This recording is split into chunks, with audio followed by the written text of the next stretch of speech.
Hi everyone, Hamthony Slamtano here, the internet's busiest music nerd. I hope you're doing well. Now look, if you're a regular viewer of this channel, you know that I am no stranger to criticizing Spotify and the music streaming model at large, especially when it comes to ripping off artists. Recently we did a great interview with author Liz Pelly about her new book that dives into exactly that, link in the D box if you want to check that out. But the thing is, even that conversation and even that book could not possibly encompass all the ways that Spotify continues to be garbage, which is why I am coming through here on this video and essentially giving you guys some garbage updates. First off, one of the most offensive but simultaneously not surprising news items to come up is that apparently Spotify made a $150,000 donation to Trump's inauguration ceremony. Now, Spotify, from what I understand,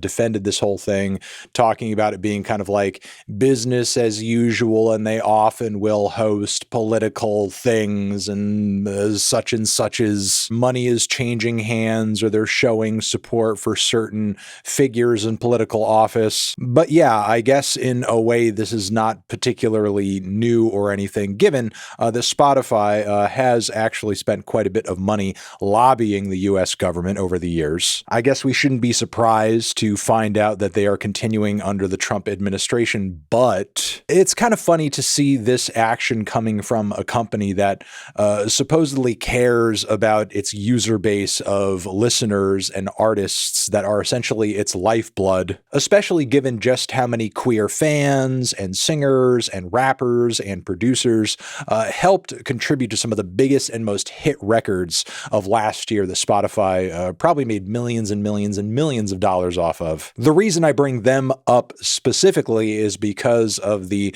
Republican and Trump administration stance to prohibit the acknowledgement of trans identities and various queer identities within a government context. And again, you would think a company that actually cares about these people or has some kind of conscience might actually sort of second guess themselves when it comes to passing such an administration over $100,000 in US dollars. But no, apparently Spotify has no qualms with it whatsoever, no hesitation, when truly and honestly they should. But again, you can't be too surprised when this is the same company that has passed tens of millions, hundreds of millions of dollars at this point to Joe Rogan, of all people, to continue exclusively hosting his podcast where he just basically spews the most uninformed garbage on the planet. I guess basically what I'm trying to get at with this particular section of the video is that we really need to wipe from our minds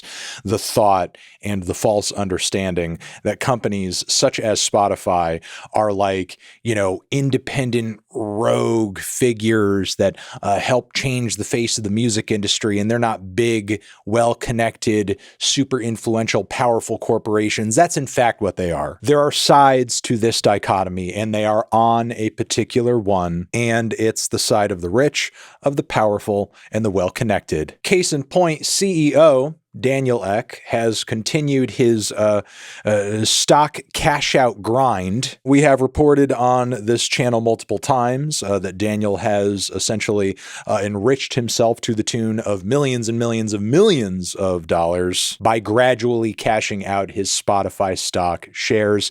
Apparently he has pulled out $29 million more dollars. What is he going to do with that? Invest in more military tech? I don't know. He could buy another massive piece of property.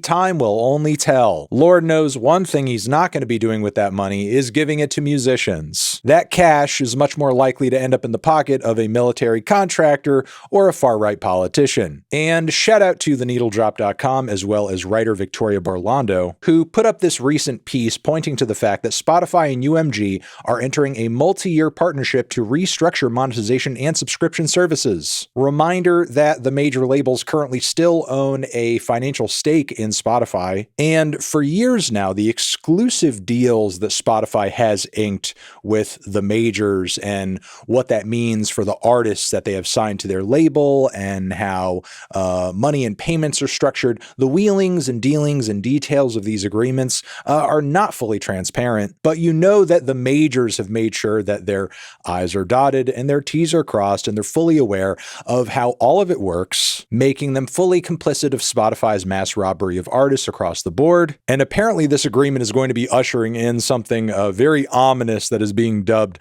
Streaming 2.0, which is said to, and I quote, "Instead of focusing on the simple business model of paying for unlimited streaming of a seemingly endless catalog of music, UMG proposed a subscription tier model that adjusts to the user's listening habits, more partnerships with merchandising companies, and adapting monetization rates for artists depending on their popularity." So again, more plans to screw and essentially push out smaller artists who aren't doing quite the numbers and the scale that the majors and the bigger dogs on the platform are doing in terms of views and streams and engagement, which is like pretty much the frickin' opposite of what this whole system was created to change in the first place. This idea that like only a certain set of industry connected musicians like had access to the abilities to share their music with the world and get it out there for everyone to hear. Spotify is essentially going to be creating with the majors hand in hand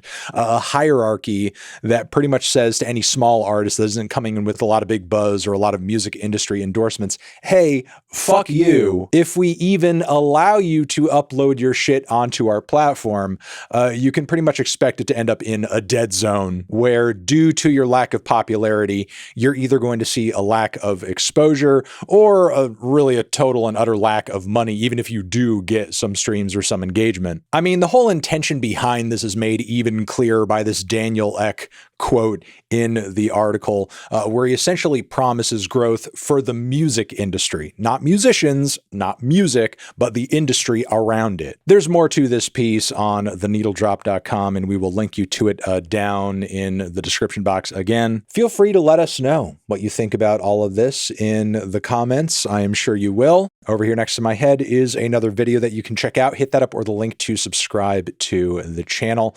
Anthony Fantano, Spotify, trash forever.